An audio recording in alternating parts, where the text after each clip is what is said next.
دیکھو، اللہ تعالیٰ نے انسان کو بہت سی نعمتیں دی ہیں، لیکن ان میں سے ایک عظیم نعمت ہے قوت بیان۔ زبان وہ چھوٹا سا عضو جو دل کی گہرائیوں کو آواز دیتا ہے، جو خیالات کو لفظوں میں ڈھالتا ہے، جو قوموں کو بیدار کرتا ہے اور کبھی گمراہ بھی۔ اللہ عز و جل فرماتے ہیں خلق الانسان علمہ البیان۔ اللہ نے انسان کو پیدا کیا اور اسے بیان کرنا سکھایا۔ یہ قوت بیان، یہ بولنے کی صلاحیت، یہ سمجھنے کی طاقت، یہ تمہاری نہیں، یہ اللہ کی عطا ہے۔ اللہ کی عطا کبھی بے مقصد نہیں ہوتی۔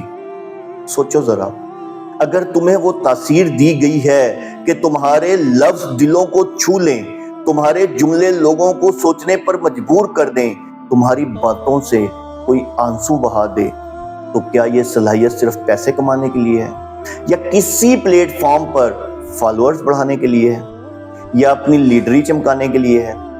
نہیں، اللہ نے تمہیں یہ نعمت اپنے دین کے لیے دی ہے۔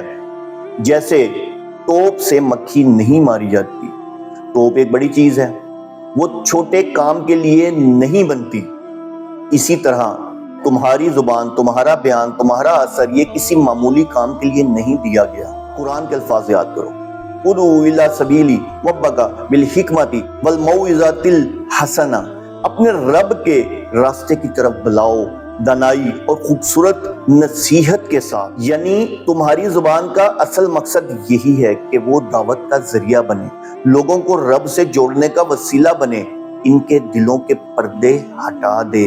اور یہ بہت بڑا امتحان ہے، کیونکہ ہر بولنے والا مؤثر نہیں ہوتا، ہر مؤثر بولنے والا امین نہیں ہوتا۔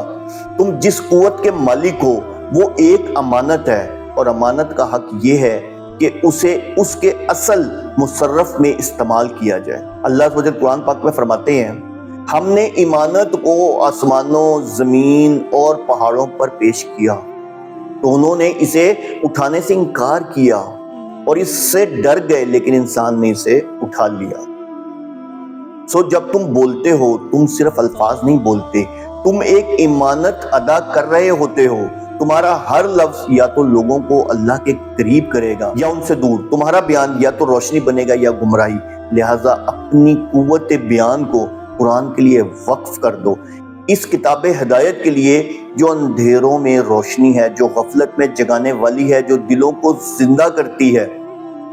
اور جب تم قرآن کو بیان کرو تو یاد رکھو یہ صرف الفاظ نہیں ہے، یہ اللہ کا کلام ہے، جس کے بارے میں اللہ عز و جل نے فرمایا وَلَوْ أَنَّمَا فِي الْأَرْضِ مِنْ شَجَرَةٍ أَقْلَامٌ وَالْبَحْرُ يَمُدُّهُ مِنْ بَعْدِهِ سَبْعَةُ أَبْحُرٍ مَا نُفِدَتْ کلمات اللہ۔